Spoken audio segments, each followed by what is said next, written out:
Buenos días a todos y a todas.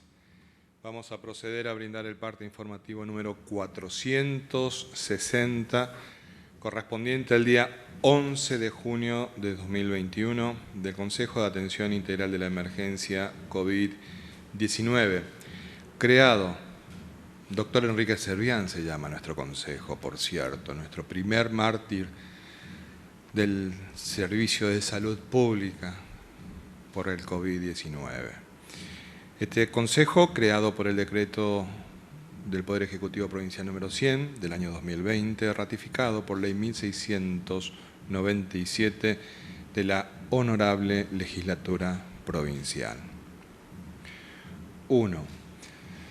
Lamentamos informar en el día de la fecha el fallecimiento de 15 comprovincianos por COVID-19.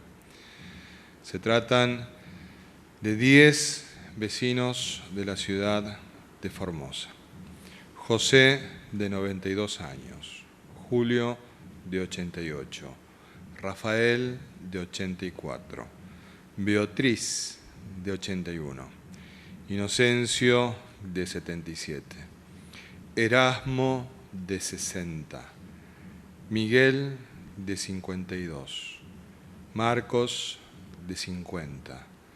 Olga, de 49, y Jorge, de 44 años. Una vecina de Bartolomé de las Casas, Celina, de 64 años. 2 vecinos de Villafañe, Claudio, de 53, y Fulgencio, de 47 años.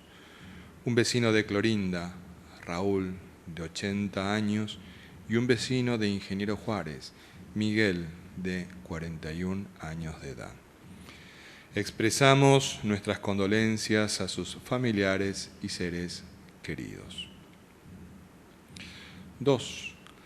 En las últimas 24 horas se han realizado 5.758 test de vigilancia y búsqueda activa de casos, arrojando 512 de ellos resultados positivos a coronavirus, con un 8.9% de positividad, en personas de entre 1 año a 86 años de edad, correspondiendo a Ciudad de Formosa, 345, El Colorado, 30, Ibarreta, 18, 17 casos en Clorinda y en Pirané, Villafañe, 11, Chiriguanos, 10, Misión Leixí, 9, Estanislao del Campo, 6, 5 casos en Laguna Blanca y en 3 lagunas, 4 casos en Herradura, Laguna Nainec, Las Lomitas e Ingeniero Juárez. 3 casos en Gran Guardia, Riacho, Villa 213, El Espinillo y Misión Tacagle. 2 casos en Palo Santo y en Potrero de los Caballos. Y 1 caso en Perim, en Lote 8 y en 7 Palmas. Ingresos desde otras jurisdicciones, 1 desde la provincia de Entre Ríos. 3. En el día de la fecha se dará de alta médica a 620 pacientes recuperados, que corresponden a Formosa, Laguna Blanca, Clorinda, 7 Palmas, Ibarreta, Pirané, Misión Leixí, Las Lomitas, El Colorado, Palo Santo, Estanislao del Campo, Ingeniero Juárez, Chiriguanos, Villafañe, General Güemes, Villa 213, Villa Escolar, Gran Guardia, 3 Lagunas, Laguna Yema, Mojón de Fierro, Riacho, Pozo del Tigre, Comandante Fontana, Espinillo, Belgrano, Herradura, Palmar Largo, Pozo del Mortero, San Hilario, San Martín II y un ingreso desde otra jurisdicción. El detalle de las altas por localidad lo encontrarán en el parte respectivo que inmediatamente finalizada la conferencia de prensa estará colgado en las redes oficiales de Gobierno de Formosa, como así también en la página oficial de internet www.formosa.gov.ar/coronavirus. 4. Los datos acumulados de la provincia el día de hoy son los siguientes. Total de casos diagnosticados, 39.046. Total de pacientes recuperados, 31.579. Casos activos, 6.789. Fallecimientos por coronavirus, 643.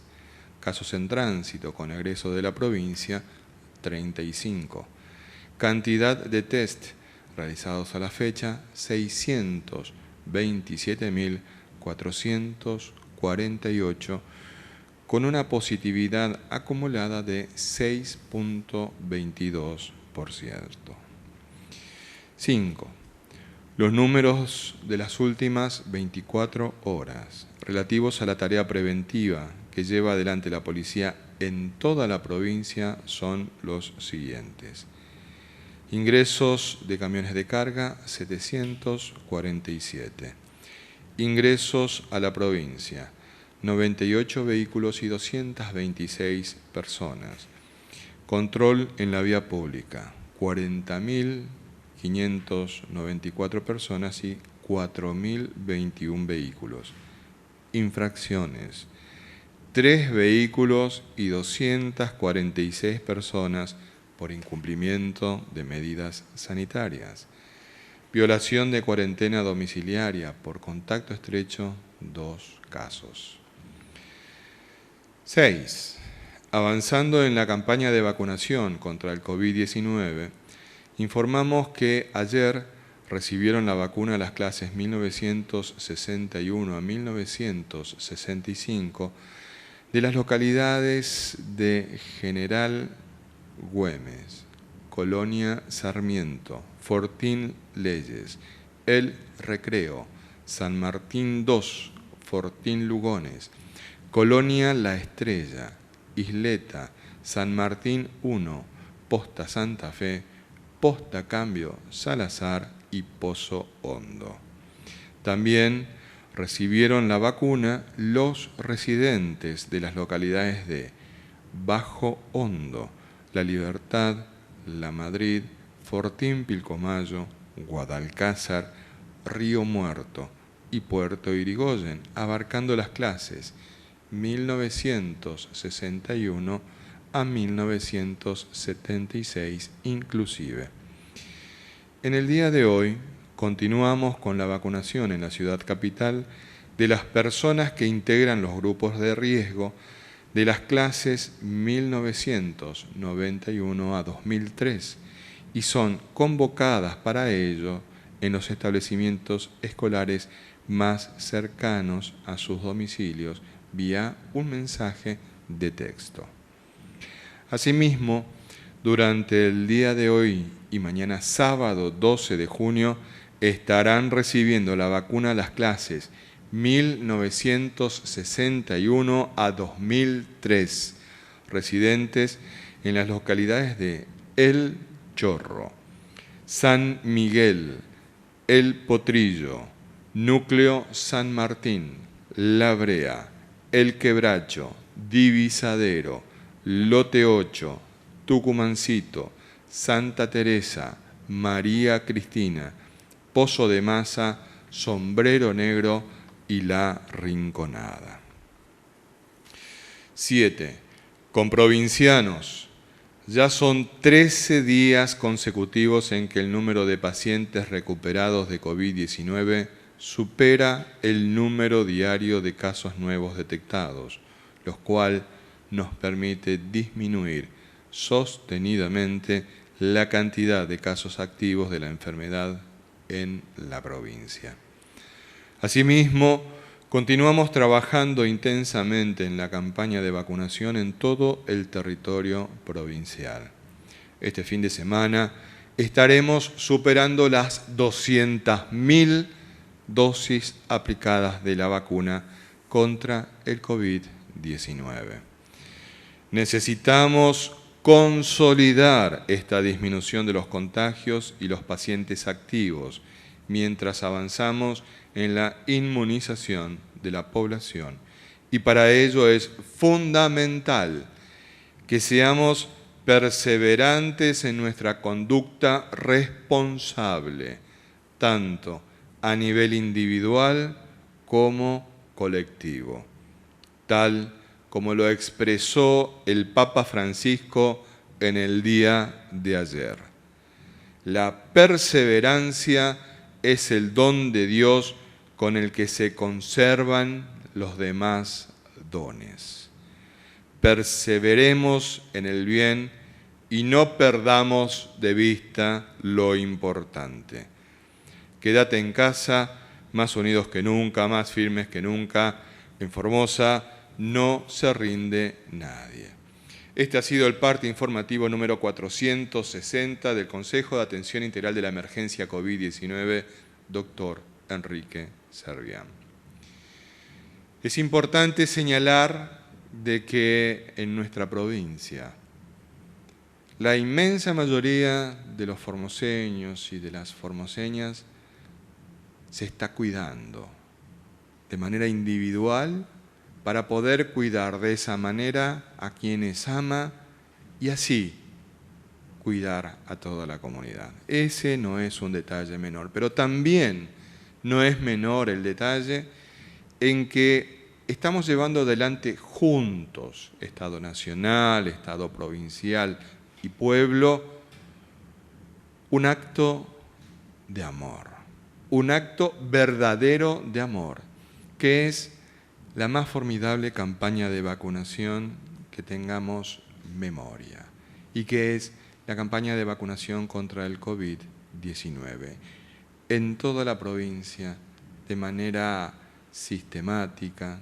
de manera comprometida, de manera amorosa, ¿por qué no decirlo? Para hablarnos de este aspecto, pero también de cómo están nuestros comprovincianos que están cursando la enfermedad en este momento, nuestro médico infectólogo, el doctor Julián Vivolini. Doctor. Muchas gracias.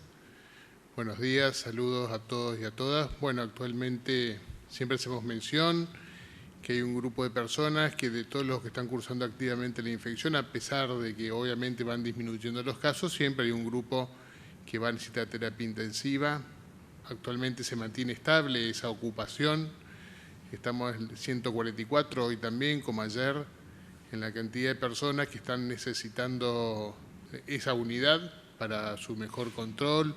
Son los que obviamente tienen peor pronóstico, los que pueden evolucionar hacia el fallecimiento en general, aunque hay muchos que por suerte cada vez están recuperándose más, muy lento, porque obviamente son las personas que están más tiempos internados con estos síndromes post-COVID que le llamamos, que pueden persistir hasta varias semanas posterior con dificultad para reincorporarse, para hacer su actividad habitual, ¿sí? Son las secuelas que pueden quedar. A pesar de eso, obviamente se están recuperando lentamente, pero estamos esperanzados que cada vez más personas se puedan recuperar y pueden salir de ese trauma, de situación grave y crítica que pueden tener.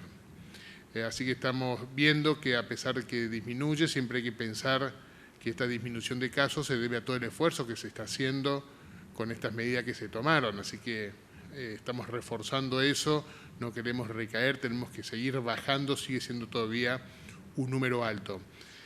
Para bajar no solamente las medidas que se están tomando, sino también, como muy bien decimos, es la vacuna, la otra arma, herramienta que tenemos para poder combatir esta pandemia y no solamente para evitar nuevas infecciones, sino principalmente pensando en disminuir la mortalidad o las muertes o las internaciones de las personas, y eso es lo que principalmente hace la vacuna.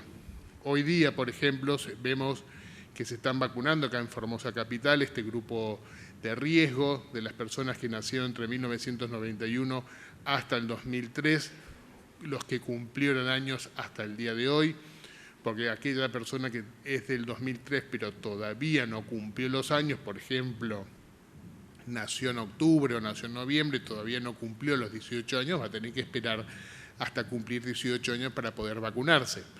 Decimos que no es que hoy se está vacunando y nunca más se van a volver a vacunar. Hoy les toca a este grupo, posteriormente, más adelante, a medida que siguen llegando las vacunas, pues obviamente se continuará, aquellos que no pudieron vacunarse se podrán seguir vacunando.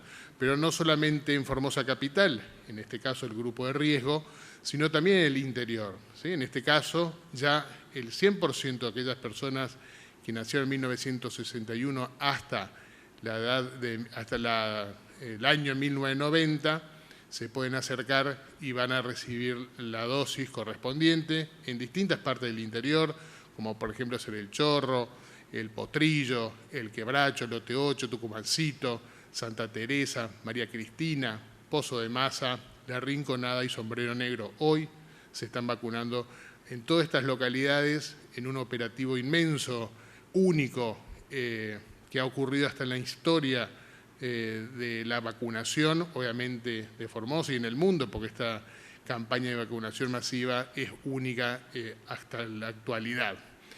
Hasta ahora sin mayores problemas, muy bien organizado por suerte, con distribución de las dosis, sin mayores inconvenientes, por suerte la gente también acompaña. Ahí. El caso, eso fue hoy, o sea, hoy se están vacunando, pensemos mañana sábado, que también va a continuar, porque es una planificación. Para mañana el grupo de las personas que nacieron desde 1991 hasta el 2003, ¿sí? A todas esas personas que vivan en estas localidades, en esas escuelas que están en la pantalla que pueden ver, ¿sí? Las localidades del Chorro, del barrio San Miguel y otros barrios, el Potrillo, el Quebracho, Lote 8, Tucumancito, Santa Teresa, María Cristina, Pozo de Masa, La Rinconada y Sombrero Negro, y que hayan nacido entre los 1991 y 2003, mañana serán vacunados en esos respectivos lugares. Recordemos el horario, ¿sí? De 8 a 13 horas, tiene un rango de horario suficiente para poder acercarse y poder vacunarse. Es muy importante la vacunación porque, como vemos y estamos viendo, no solo con los datos de Formosa, sino los datos de la Argentina y el mundo, también ha demostrado que disminuye la mortalidad en las personas que están vacunadas. Y es el principal objetivo, tratar de evitar la mortalidad y las internaciones. Está demostrado en otros países y en la Argentina, en que está demostrado claramente, son los mayores de 60 años. Los mayores de 60 años ha disminuido significativamente la mortalidad en la Argentina en ese grupo de personas. ¿Eso por qué? Porque son los primeros que fueron vacunados, por lo tanto tienen más tiempo de la vacuna, más efecto por formar anticuerpos. Así que vacúnese, acérquese para vacunar. También hay que pensar más allá del sábado, grupo de riesgo, ¿sí? Pensamos en los grupos de riesgo que también de estas localidades se tienen que inscribir aquellos que nacieron entre 1977 hasta el 2003, que tengan factor de riesgo, se pueden inscribir en la página www.formosa.gov.ar/coronavirus/inscripción vacunación. Se pueden inscribir ahí para poder realizar posteriormente, con anticipación, se avisará los lugares donde serán vacunados, la localidad, la escuela o el lugar para poder ser vacunados. ¿Qué localidades se tienen que inscribir estas personas que nacieron en este rango de edad? O sea, vuelvo a repetir, 1977 hasta el 2003, las localidades o residentes de las localidades de Pirané, de Palo Santo, de Gran Guardia, El Colorado, de Villa Fañe, Villa 213 y todas las colonias y parajes aledaños a ellas, ¿sí? Se puede observar, vuelvo a recalcar, www.formosa.gov.ar/coronavirus/inscripción vacunación. Se inscribe ahí, sube, adjunta, o como le decimos adjuntar, sube una imagen de su receta, de su certificado médico, de su historia clínica. Un grupo de médicos evaluará eso, le da la aprobación o puede volver a solicitar información si falta, o en aquellos que no tengan la indicación se les indicará los motivos por el cual. Y una vez aprobado o hecho alguna indicación por parte de este grupo de médicos, se avisará. En el caso que no reciba ningún mensajito, manténgase en contacto en mi portal, en la página de mi portal, y ahí saldrá la condición de si está aprobado o está en trámites, etc. Así que manténgase al tanto con ese mi portal. También es importante, no es solo todo en salud, no es solo exclusivamente la parte médica o de enfermería o de todo lo que esté relacionado con medicamentos, sino también la alimentación es fundamental. Ya se han entregado 2.815 módulos alimenticios en este mes de junio, o sea, el tiempo que llevamos hasta la actualidad. Se pueden observar las fotos, la distribución en los distintos lugares, ¿sí? donde más se necesita. La gente que necesita está al alcance infaltable, importante en este momento, que obviamente son situaciones complejas, difíciles, algunas personas que tienen más dificultades o más complicaciones, por lo tanto, siempre pensando perdón, en el más necesitado o más desprotegido, ahí tiene que estar el Estado para este grupo de personas. Gracias. Muchas gracias, doctor. Qué importante es tomar conciencia de la integralidad con la que asumimos esta situación que nos toca vivir a los argentinos, a los formoseños, pero al mundo entero con la pandemia. Desde el día de ayer hemos empezado a ir analizando de a poco un dato de carácter científico que nos permite ir comprendiendo los datos que vamos brindando día a día con el parte del Consejo de Atención Integral de la Emergencia COVID-19, doctor Enrique Servián. La información que nosotros brindamos tiene la cantidad de casos positivos, pero también el número de hisopados que venimos realizando, y de ahí extraemos un índice que es el índice de positividad, que es muy importante tenerlo en cuenta porque eso nos va a permitir conocer de qué manera venimos llevando adelante una vigilancia epidemiológica en el territorio provincial. Para profundizar este aspecto, que no es menor, que es importante, pero que también habla a las claras del esfuerzo que venimos realizando como provincia para cuidar al pueblo de Formosa, nos hablará nuestro médico epidemiólogo, el doctor Mario Romero Bruno. Doctor. Buenos días, formoseñas, formoseños. ¿Cómo se hace el diagnóstico de COVID en fase aguda, en fase cuando el virus está presente? Lo sabemos porque lo venimos repitiendo desde hace mucho. La única manera de hacer el diagnóstico es hacer un hisopado nasofaringio o nasal y procesar la muestra bajo dos técnicas. Una es el estudio de PCR, que se hace de dos maneras también, una en el laboratorio de alta complejidad y otra PCR que se hace en más de 30 laboratorios en toda la provincia que fueron montados justamente para descentralizar los estudios y los diagnósticos en distintos laboratorios de la provincia. Y el otro estudio que se hace, que se procesa la muestra a través del antígeno rápido. Este antígeno rápido, que es una prueba también de un hisopado, el diagnóstico está en poco tiempo, como dice, así se define, test de antígeno rápido, de detección de antígeno rápido, nos permite diferenciar justamente que si es la persona tiene síntomas, si tiene síntomas y el antígeno es positivo, el estudio es confirmatorio. No hace falta más esperar el resultado de la PCR, que sí demora más tiempo. Habitualmente 12, 24 horas. Entonces, este antígeno nos permite hacer este diagnóstico rápido. ¿Por qué es importante hacer los diagnósticos? Y bueno, justamente a partir del diagnóstico que se va realizando, dijimos en más de 30 laboratorios en toda la provincia, nos permite ir detectando los casos y a partir de la detección del caso, que sería en este caso lo más conveniente, que esté en un lugar de internación de un establecimiento de salud, dependiendo de la gravedad del cuadro. Este puede ser en un centro de atención sanitaria o en cualquier otro establecimiento de salud. A partir de ahí también se hace la búsqueda y rastreo de los contactos estrechos. A los contactos estrechos también después se procede a también tomarle una muestra en ese momento y esta persona tiene que estar en cuarentena durante 14 días. ¿Cómo ha ido evolucionando de acuerdo a la cantidad de testeos que se vienen realizando en distintas provincias, la cantidad de positividad? Y esto, como decía, el test de positividad que se obtiene es a partir de todos los testeos que se realizan, cuántos de ellos son positivos. Lógicamente que cuanto más testeos hagamos, mejor. Cuanto más diagnostiquemos, mejor. Pero a medida que va disminuyendo la cantidad de test positivos, nos está indicando que se está controlando la pandemia.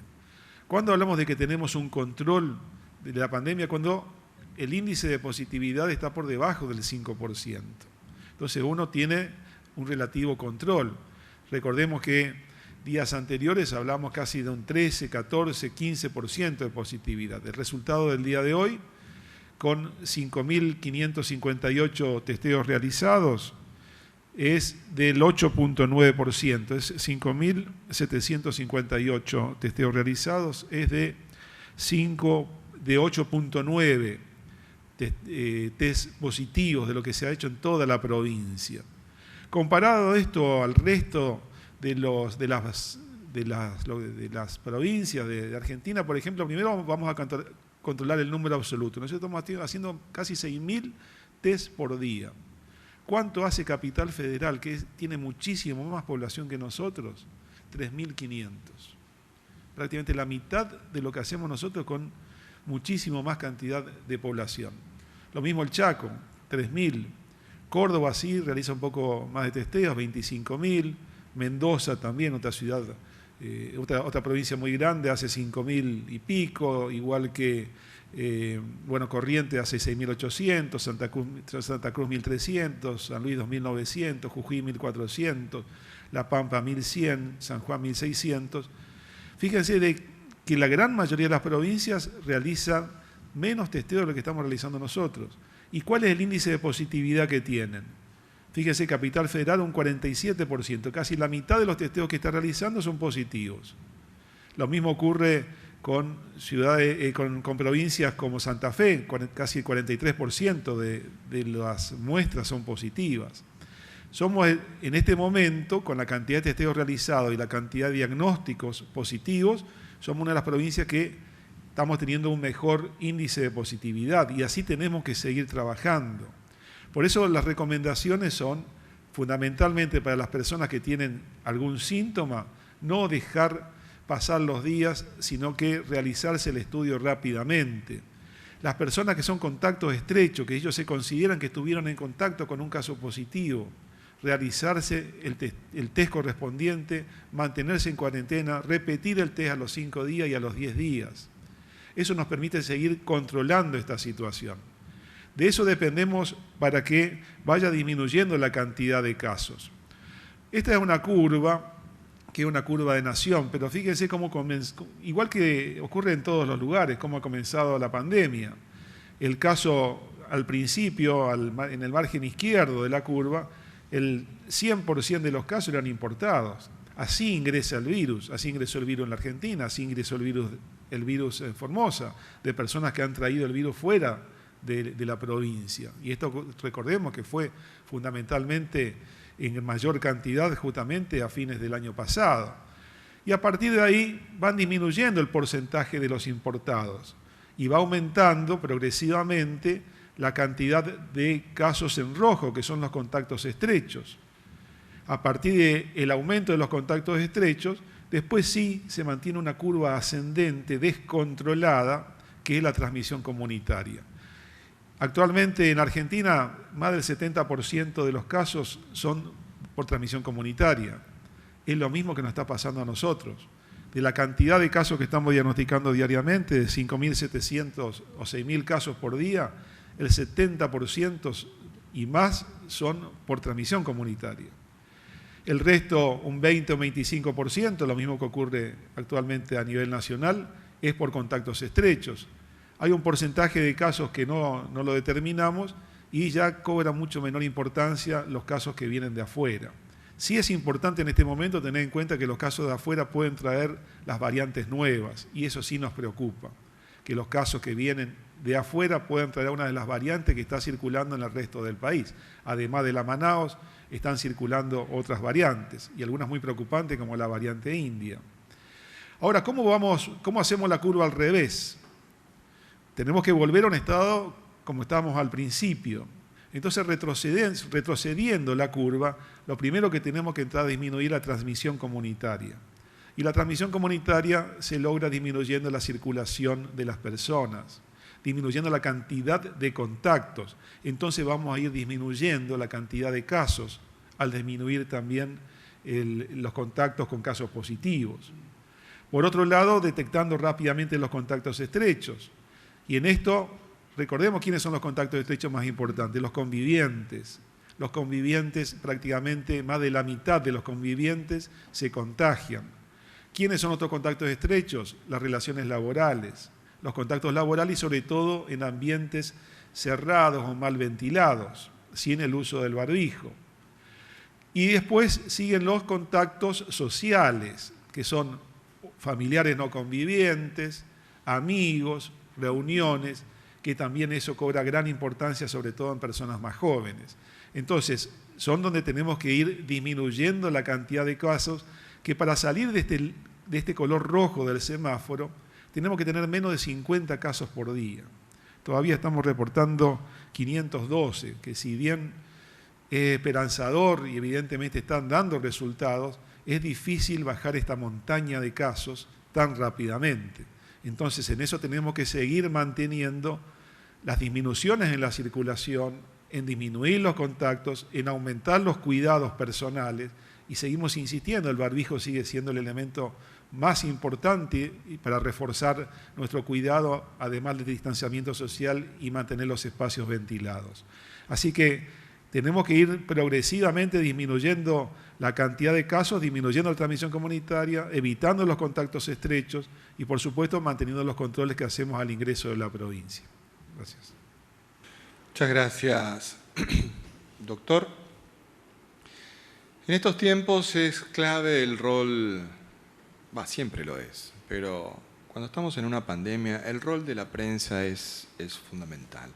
Es un actor clave en promover las buenas prácticas, en promover las medidas sanitarias que debemos cumplir, en promover este acto voluntario que tenemos que llevar adelante, que es la vacunación.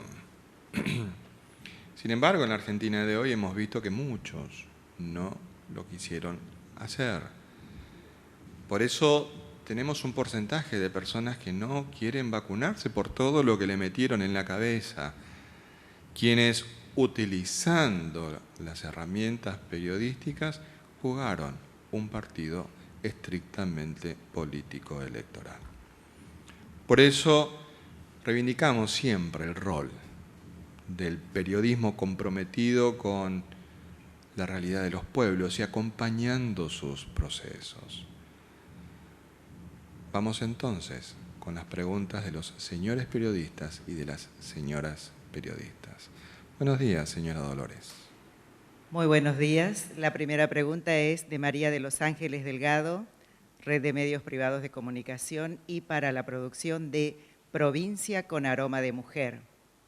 Poniendo en claro que nosotros, como periodistas, no estamos haciendo campaña para ningún sector, que solo estamos detrás de las noticias, cumpliendo nuestro rol. Consulto. Hoy finaliza el DNU y se espera un nuevo DNU. Los sectores que reclaman el diálogo con la Mesa de Atención Integral COVID-19, doctor Enrique Servián, manifiestan que ustedes expresan buscar unidad, solidaridad y salida adelante entre todos. Sin embargo, agregan que incentivan a la diferencia social y falta de empatía. Este Consejo recibirá a estos sectores para buscar una solución y estabilidad igualitaria para todos los sectores. ¿Cuáles son las alternativas de diálogo? En primer lugar, tenemos que señalar de que hemos esperado la decisión que tome el presidente de la Nación con relación al estado sanitario de la Nación. Aún no tenemos conocimiento que haya firmado el nuevo decreto de necesidad y urgencia, que debe atender una realidad sanitaria de la Argentina que es sumamente compleja. En ese marco, nosotros, como provincia, hemos de aplicar esas medidas sanitarias a la realidad formoseña.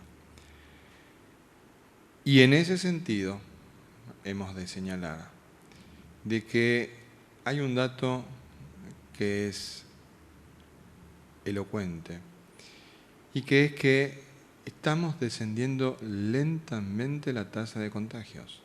Lentamente. Estamos todavía por encima de los valores que ha establecido el decreto de necesidad y urgencia anterior como para la declaración de zona de alerta epidemiológica. Nosotros llamamos siempre a la reflexión justamente por ello, porque este estatus sanitario lo alcanzamos luego de que se opusieran a una medida absolutamente necesaria, como era el del cuidado de la salud y la vida en el mes de marzo, para poder sostener la situación epidemiológica que en ese momento teníamos. Y a partir de ahí se produjo la escalada y el disparo de casos. Siempre que exista vida, es posible mantener todos los ámbitos de diálogo. El punto es, los sectores de diálogo necesitan manifestar y expresar una voluntad acorde y concorde a tales fines. Pero además se requieren tener en cuenta de que hay muchas voces. Si no, parecería de ser de que es fulano o mengano solamente los que deben canalizar tal o cual reclamo. Y les podemos asegurar de que conversamos y mucho con muchos sectores, inclusive aquellos que luego niegan de que nosotros estemos dialogando. Los estamos hablando permanentemente con todos los sectores. Siguiente pregunta. Esta pregunta es de Alejandro Richa, Radio Nacional Formosa, Radio Nacional Las Lomitas. En este momento hay una protesta frente a este recinto. ¿Cómo no calificarla de política cuando la encabezan miembros del macrismo radicalismo local? Bueno, yo no soy quien para calificar una situación como la que estamos en este momento teniendo en la vereda de este edificio. Yo quiero respetar a ultranza el derecho que tienen los ciudadanos de expresarse y manifestarse. Lo vamos a defender y lo vamos a respetar, como diere lugar, pero siempre en un marco de pacífico respeto. En este momento están desarrollando una expresión, un grupo de personas, una expresión, y lo han hecho de una manera ingeniosa, con globos negros, con carteles, expresando lo que piensan. Y está muy bien que lo hagan. Y está muy bien que lo hagan. El vallado está dispuesto para protección del personal de seguridad que había sido agredido allá en el mes de marzo, porque la verdad es esa, de que el vallado en aquel mes de marzo fue dispuesto para tratar de evitar la fricción y fue agredido el personal policial. Entonces, dejado en clara esa cuestión de aquellas personas que legítimamente van a manifestar y expresar lo que sienten y piensan, tenemos otro grupo de personas que también en este momento están jugando sus intereses individuales, sus intereses electorales. Muchas personas que ya estamos viendo en las imágenes de las entrevistas que levantan en algunos medios locales, porque de hecho los estamos viendo.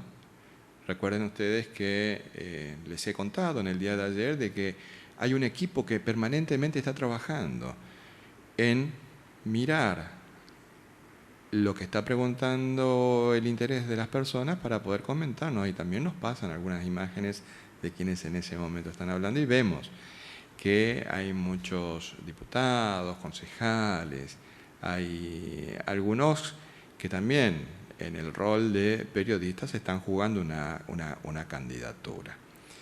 Entonces, esa es una mirada integral de estas cuestiones. ¿Por qué viene y manifiesta a cada una de las personas si es una elección personal que hacen? Entonces, aquellos que están planteando un interés legítimo, un derecho que expresan que se encuentran vulnerados en esta situación de pandemia, y es comprensible, es entendible, y lo está expresando de una manera pacífica. Pero también hay otros que utilizando esa situación se montan sobre esta cuestión, muchos la fogonean, de hecho, muchos las impulsan porque están buscando una candidatura. Hay algunos que de hecho tienen el síndrome del fin de mandato. Pero bueno, esas personas tendrán sus razones, pero vamos a respetar, por favor, todos y todas el derecho que tienen todos ciudadanos de expresar y manifestarse en un marco pacífico y de respeto. Siguiente pregunta, por favor. Esta pregunta es de Alicia Lucena, La Informativa. ¿Cuál es la explicación sanitaria para seguir controlando los ingresos de la provincia? ¿Se justifica realizar esos hisopados allí? ¿Por qué suponer que quienes vienen de afuera tienen mayor riesgo de contagio? Doctor Romero Bruno, por favor. Bueno, justamente es un plan, una organización que lo hemos tomado desde el principio, justamente cuando veíamos esta curva reciente de cómo comenzaron a aumentar los casos importados y a partir de ahí después se fue transmitiendo a los contactos estrechos y seguidamente al resto de la población. En el camino inverso que hablábamos recién, lógicamente que la medida más importante hoy es disminuir la transmisión comunitaria, pero también tenemos que seguir manteniendo el control al ingreso. ¿Por qué? Por dos razones fundamentales. Una persona que viene de afuera, más allá que pueda traer alguna de las variantes que también estamos ahora controlando en los casos positivos, cuál es la variante que pueda ser introducida, está justamente hacer el diagnóstico del caso positivo. ¿Para qué? Para proteger a los familiares y a los seres queridos a los quienes vienen a visitar o a los compañeros de trabajo. Si esa persona ingresa sin saber de que ya viene siendo positiva, lógicamente que la transmisión pone en riesgo a todas las personas con las cuales va a compartir su hogar, su familia, su comunidad y los compañeros de trabajo. Entonces, es un resguardo que tenemos también de que las personas que ingresan, donde también estamos viendo que hay pocos testeos fuera de la provincia de Formosa, recién veíamos también un ejemplo, hay poca cantidad de testeos, entonces la persona que está afuera habitualmente no se lo hace, es una medida más de que esa misma persona sepa que está en riesgo, que se haga el análisis y que, por sobre todo, proteja de esta manera a sus seres queridos y a nuestra comunidad. Muchas gracias, doctor. Vamos con consultas que nos están realizando a través de las distintas plataformas de comunicación verdaderamente el interés en la vacunación es total. Nos llama la atención, justamente, el por qué algunos medios de comunicación no están tomando nota de este detalle. Porque es en todas las plataformas de comunicación donde se advierte verdaderamente el interés de las personas en la vacunación, porque hacen consultas y consultas y consultas y consultas al respecto. Entonces nos tomamos el tiempo de panear las distintas plataformas de comunicación para tratar de dar una respuesta a tantos interrogantes. Nancy Monzón dice: quisiera consultar si aquellas personas que sufren de alergias en las que se compromete el sistema respiratorio entran en los grupos de riesgo. Doctor Vivolini. En realidad tiene que ser aquel cuadro conocido como asma grave o alguna alteración estructural del parénquima pulmonar, como es el EPOC, que se llama enfermedad obstructiva pulmonar crónica, o pacientes enfisematosos, o fibrosis pulmonar, etc. En ese contexto hay que contemplar, obviamente, y tiene la indicación como factor de riesgo para la vacunación. Alergia general al polvillo, rinitis alérgica, no está contemplado. El asma bronquial grave o que haya corrido riesgo en algún momento de su vida o haya requerido alguna internación por una situación grave, sí está contemplado. Juan Alberto Torales dice: buen día, les consulto. Mi hija dio positivo al hisopado el día 4 de junio y le informaron ese día. Y resulta que hoy me llaman que es positivo de COVID y que tiene que realizar a partir del día 9 aislamiento preventivo, siendo que ellas ya están haciendo el día 4 que le salió el resultado. ¿Qué pasó? Una simple consulta. Dios lo bendiga a todos los de la mesa. Un abrazo. Mira, Juan,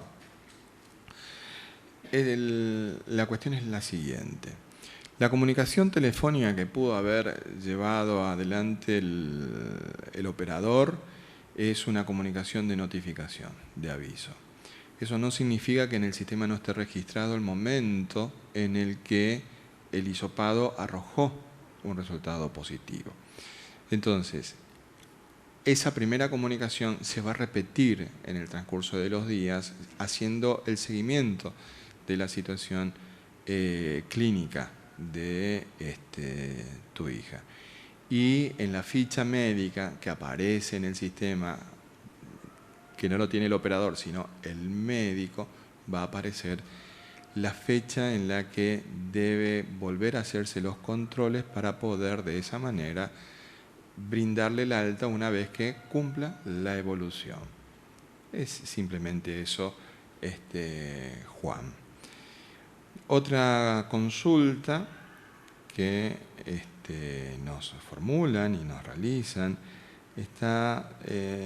es de Lidia Eugenia, que nos pregunta: doctor, necesito saber cuánto tiempo vive el virus en la superficie de madera u otras superficies que tocó una persona con COVID estando en un lugar ventilado. Sí, con respecto a las superficies variadas, distintas, hay mucha variabilidad de cuánto puede durar el virus, depende de la humedad, si le pega el sol, si está caluroso, si es frío, efectivamente si está si la madera obviamente tiene más posibilidad de absorber humedad, etcétera. Es mucha variabilidad y además depende también de la cantidad de secreción, por decirlo así, que se haya volcado hacia esa superficie.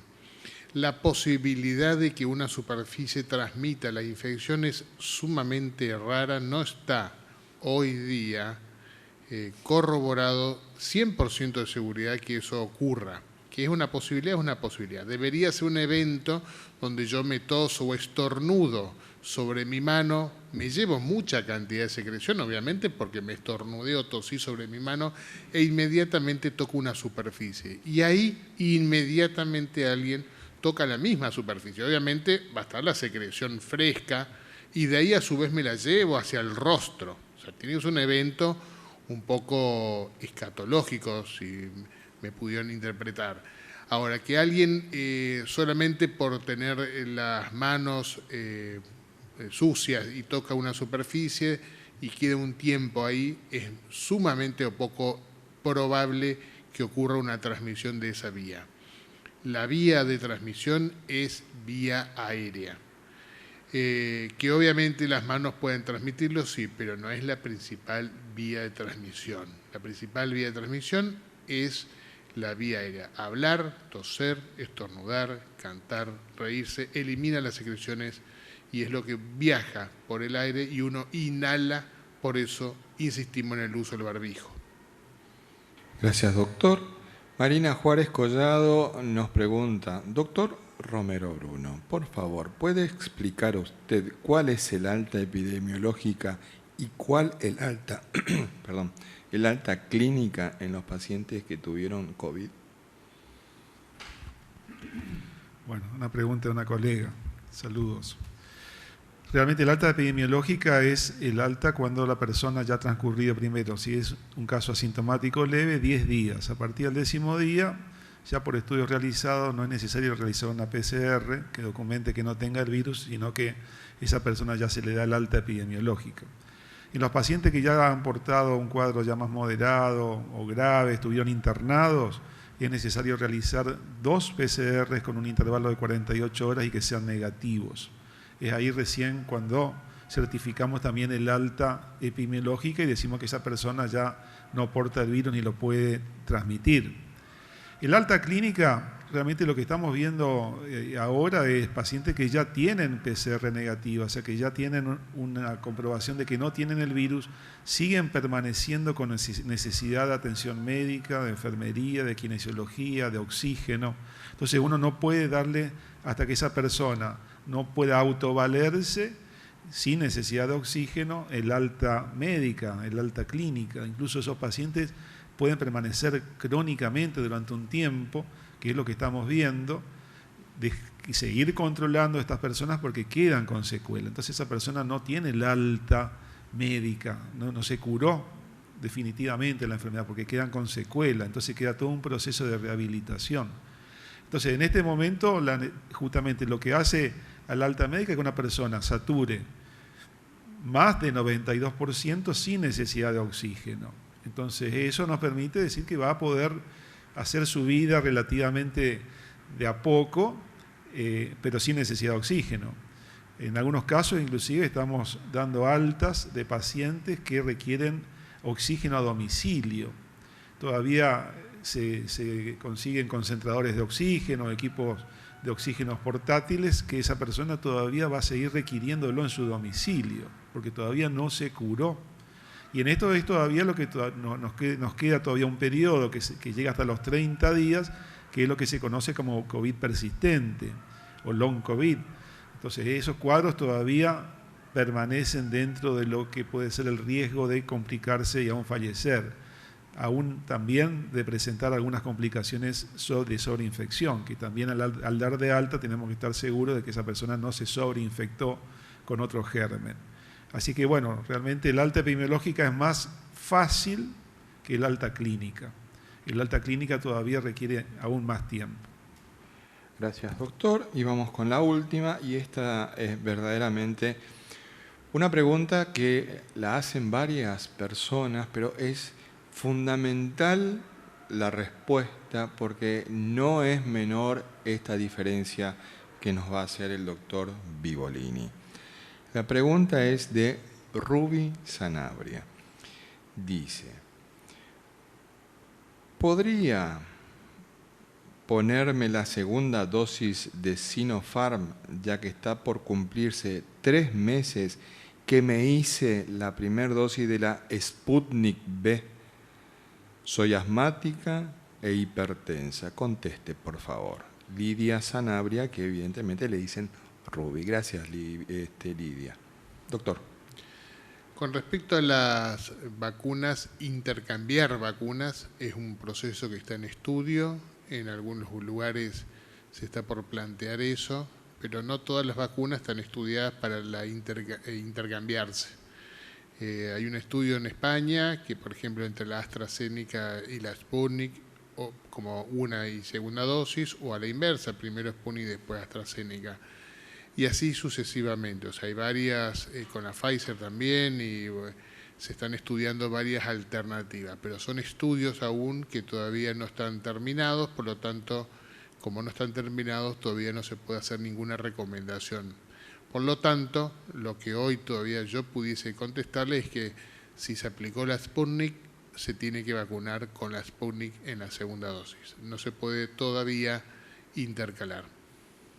Pero además, doctor, sería conveniente que le explique a la señora Ruby de que la primera y segunda dosis de la vacuna Sinopharm o de la AstraZeneca o de la Covishield son las mismas. No así la primera y la segunda dosis de la vacuna Sputnik V. Claro, así es. La Sputnik son dos vacunas distintas, ¿sí? Pero similares. En cambio, o sea, si yo me apliqué la primera dosis de Sputnik, es el componente para la primera dosis, después hay un componente para la segunda dosis. En cambio, por ejemplo, la AstraZeneca o la Sinopharm son las mismas vacunas que se aplican para la primera o para la segunda dosis. Por lo tanto, también ahí es distinto, por lo tanto, por ahora no se puede intercambiar. Muchas gracias, doctor. Agradecemos muchísimo la participación de tantos y tantas personas. Y verdaderamente también siento mucho la manera de expresarse de una persona que ha sido una vocera de las manifestaciones de Clorinda, que es la señora Filippini. Me parece que no es conveniente que utilice ese tipo de epítetos con referencia a nosotros, porque no nos conoce. Y verdaderamente ofender la memoria de nuestras madres no es propio de una dama. Hay que mantener el respeto.